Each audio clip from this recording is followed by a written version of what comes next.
ಈ ಸಲ ಬಿಗ್ ಬಾಸಲ್ಲಿ ಸರಿಯಾದ ಡಿಸಿಷನ್ಸನ್ನು ತಗೊಳ್ತಾ ಇಲ್ಲ ಬಿಗ್ ಬಾಸ್ ಅವರು. ಆಮೇಲೆ ಇಲ್ಲಿ ನೋಡುವಂಥ ಪ್ರೇಕ್ಷಕರು ಅಂಥವ್ರೆ, ಯಾರಿಗೆ ಸಂಸ್ಕೃತಿ ಇಲ್ಲ, ಯಾರ್ಯಾರು ಕೆಟ್ಟ ಮಾತಾಡ್ತಾರೆ ಅವ್ರಿಗೆ ಓಟ್ ಹಾಕಿ ಅವ್ರನ್ನ ಉಳಿಸ್ತಾರೆ. ನಿನ್ನೆ ಗೌತಮಿ ಎಲಿಮಿನೇಟ್ ಆಗಿದ್ದಾಳೆ. ಆ್ಯಕ್ಚುಲಿ ಗೌತಮಿ ಎಲಿಮಿನೇಟ್ ಆಗೋ ಕ್ಯಾಂಡಿಡೇಟೇ ಅಲ್ಲ, ಅವಳು ಆಲ್ರೌಂಡರು. ಚೆನ್ನಾಗಿ ಟ್ಯಾಲೆಂಟ್ ಇದೆ, ಆಟ ಆಡ್ತಾಳೆ. ಮತ್ತು ಯಾವುದು ಹೊಸ ಹಾಲ್ಸ್ ಭಾಷೆನ ಆಡಿಲ್ಲ, ಯಾರ ಹತ್ರನೂ ಜಾಸ್ತಿ ಜಗಳ ಆಡಿ ಗಜ ಗಜ ಗಜ ಗಜ ಅಂತ ಇದರಲ್ಲಿ ಇದು ಮಾಡಿಲ್ಲ. ಸ್ಲಮ್ ಥರ ಆಡೇ ಇಲ್ಲ ಅವಳು. ಉಳಿದವರೆಲ್ಲ ಸ್ವಲ್ಪ ಜನ ಸ್ಲಮ್ ಥರನೇ ಬಿಹೇವ್ ಮಾಡ್ತಾ ಇದ್ದಾರೆ, ಸ್ಲಮ್ ಥರನೇ ಇದ್ದಾರೆ. ಆ ಭವ್ಯ ಅಂತೂ ದೊಡ್ಡ ಸ್ಲಮ್ಮೇನೆ ಅವಳು. ಅಂಥದ್ರಲ್ಲಿ ಅಂಥವ್ರನ್ನೆಲ್ಲ ಇಟ್ಟುಕೊಂಡು ಗೌತಮಿ ನಾನು ಟ್ರೋಫಿ ಗೆಲ್ಲಬೇಕಿತ್ತು. ಯಾಕಂದರೆ ಅವಳು ಸಂಸ್ಕೃತಿ ಇದ್ದವಳು, ನೋಡೋಕ್ಕೂ ಚೆನ್ನಾಗಿದ್ದಾಳೆ, ಚೆನ್ನಾಗಿ ಆಡ್ತಾಳೆ, ಬುದ್ಧಿವಂತೆ, ಎಲ್ಲದರಲ್ಲೂ ಆಲ್ರೌಂಡರ್ ಅವಳು, ಸಂಯಮ ಇದೆ. ಅಂಥವಳನ್ನು ಗೆಲ್ಸೋದು ಬಿಟ್ಟು ಭವ್ಯ ಗೌಡನ ಇಟ್ಕೊಂಡವ್ರೆ. ನಮ್ಮ ಚಾನಲ್ ಸಬ್ಸ್ಕ್ರೈಬ್ ಮಾಡಿ. Subscribe this channel.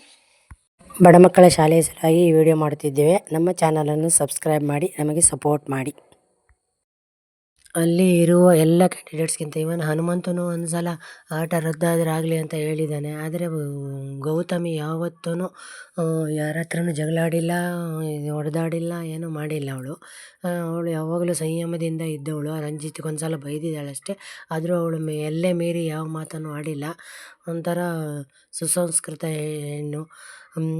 ಅಂಥವಳಿಯನ್ನು ಇವರು ಬಿಗ್ ಬಾಸ್ ಅವರು ಮತ್ತು ಈ ಪ್ರೇಕ್ಷಕರು ಹೊರಗೆ ಹಾಕಿದ್ದಾರೆ. ಎಲ್ಲ ಈ ಪ್ರೇಕ್ಷಕರು ಅಂಥವರೇ, ಬಿಗ್ ಬಾಸ್ ಅವರೂ ಎಲ್ಲ ಸ್ಲಮ್ ಅವರಿಗೆ ಜಾಸ್ತಿ ಓಟ್ ಹಾಕೋದು, ಈ ಬಿಗ್ ಬಾಸ್ ಅವರು ಅಂಥವರಿಗೆ ಜಾಸ್ತಿ ಸಪೋರ್ಟ್ ಮಾಡೋದು.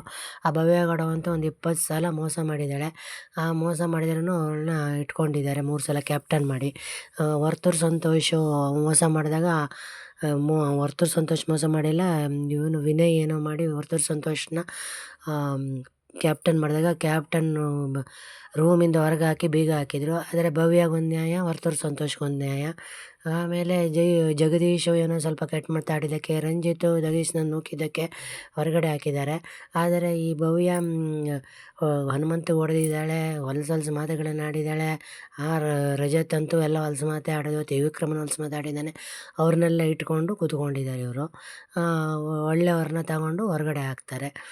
ಮಂಜಣ್ಣ ಮತ್ತು ಗೌತಮಿ, ಮೋಕ್ಷಿತಾ ಚೆನ್ನಾಗಿದ್ದರು. ಅವರು ಒಟ್ಟಾಗಿ ಇದ್ದಿದ್ದಿದ್ರೆ ಅವರೇ 3 ಜನ ಟಾಪ್ 3ನಲ್ಲಿ ಬರ್ತಾಯಿದ್ರು.